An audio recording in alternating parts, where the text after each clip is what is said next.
Ketu is transiting through Leo Magha Nakshatra since 29th of March 2026. Now it is transiting through Leo since last year, and on which I've already made a video last year, and I've already made one for Rahu for this year, and this one is specifically for Ketu's transit through Magha Nakshatra from 29th of March 2026, which will remain till 5th of December 2026. Now this is a very significant phase because Ketu is transiting through its own nakshatra Magha. So Magha is connected with lineage, authority, ancestors, your legacy, your karmic inheritance, and because Ketu is moving through its own nakshatra, its energy becomes stronger here, bringing profound inner transformation for you because it is transiting through your own ascendant, your own first house.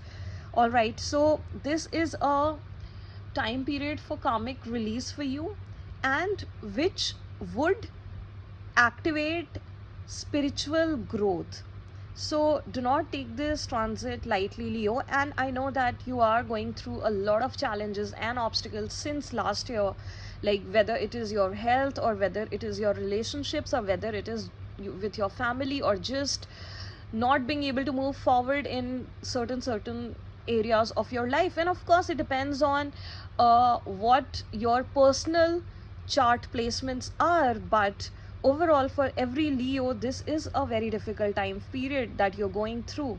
So now what happens is that Ketu is transiting through your first house, so which is your house of self, your your physical body, your personality, your confidence, your appearance, your identity, and your life direction. So as Ketu is moving through the first house, it is going to transform how you see yourself and how the world experiences you, which is the ascendant. So the journey of unbecoming and becoming will be the journey for you during this transit. So this is a journey of discovering your authentic identity beyond your achievements, beyond your status, your titles, or beyond any kind of social or public recognition, right? So the first challenge that right away I can talk about that you're dealing with is about your own identity. You might be super confused about who you really are, what is your purpose in life. You may question your goals, your personality, your life direction, and old versions of yourself will begin to lose relevance here, because you will have a strong desire to live more authentically, which is more true to who you are at your core self, so at your core level. So you will become naturally more introspective at this point, which is actually going to be very beneficial for you. And I would suggest a lot of breath work and meditation and engaging in spiritual activities, which can be really good for you. Take this time out for reflecting about your life and things that you feel are not aligned for you anymore, which no longer work for you, right? Which can make space when you let go of it, create space for you to become aligned with what actually matters to you, what actually is for you. All right, now when it comes to your career, then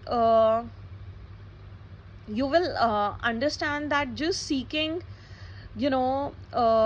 superficial success will not work for you anymore.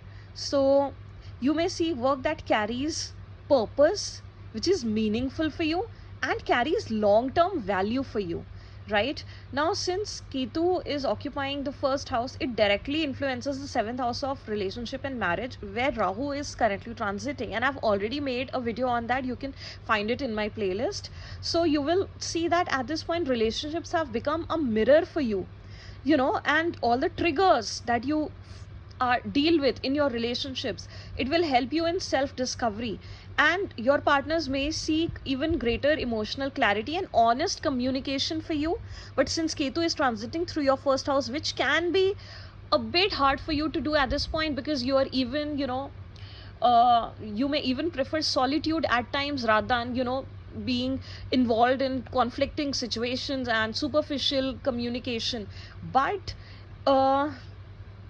you will find that existing relationships that are meant for you will deepen at this point, when there are shared values, when your connect with that partner is on a soul level, on a spiritual level, because Ketu is a soulful shadow planet, whereas Rahu is a materialistic one.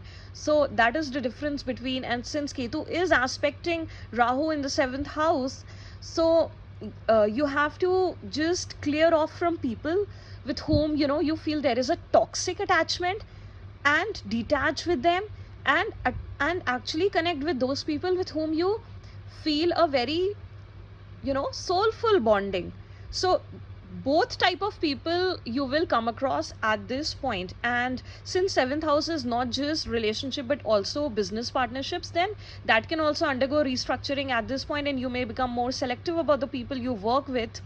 And you will find that partnership based on trust and clarity, transparency, and shared vision will become stronger at this point, compared to whom you can with whom you share superficial goals of success and profits and gains, which might actually not work for you at this point. And some people might have also gone through some kind of setbacks in their career, in their business partnerships, or because it is Rahu, the shadow planet of illusion, going through your 7th house, then some people could have also you know gotten betrayal from their business partners or their life partners. So even that is possible at this point. Like, you may not understand what the partner is really doing with you, because Rahu is a shadow planet. It is creating that illusion, that shadow of illusion, and you might not exactly figure out and misunderstand what the partner is communicating. Now this can happen both positively or negatively. Like, somebody might not be very honest and truthful with you, might be hiding things for you, might be working behind your back, and might actually be betraying you in your partnership, and you might not figure out till it is too late. And positively, some things can happen that with people who with you share a very soulful connect. Please take time to understand what they are trying to communicate with you, or how they are trying to actually be with you. So these are the things for you to discern about.